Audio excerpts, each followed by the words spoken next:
Here are some techniques to stop interrupting a person unintentionally because we don't want to come off as rude. First, let's understand why we interrupt people. There are several reasons why we may do so. One is perhaps excitement or engagement, where our brain lights up with an idea and we want to share it before we forget it. Another one is working memory limit, where if you have a thought for too long, it will feel like it slips out. Another one is conversational norms, where in some cultures it's not rude to overlap conversations. In others it is. You have to kind of be careful with cultural norms. Fourth, in terms of attention bias, when you're focused on what you want to say, you might miss subtle cues that the other person isn't finished. First thing you can do if you want to stop interrupting is developing turn-taking awareness. When someone takes a breath, or when they slow down, or they use a falling intonation, these are natural signs that they tend to be wrapping up.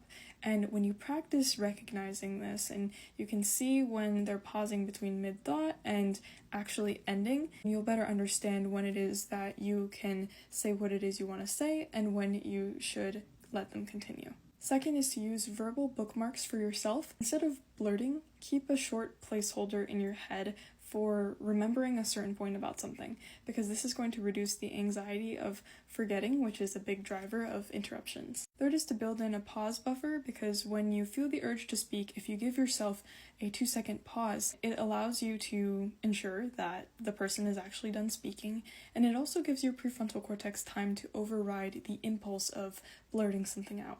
Lastly is to use conversational signals, because at some point you're bound to overlap. If you say something like, "Oh, sorry, go ahead," and allow them to finish their thought, it shows respect and often makes the person feel heard, even if you stepped in. So yeah, I hope that helps, and best of luck in terms of understanding conversations. I know it's hard and at times we interrupt, but at the same time with practice, we can improve.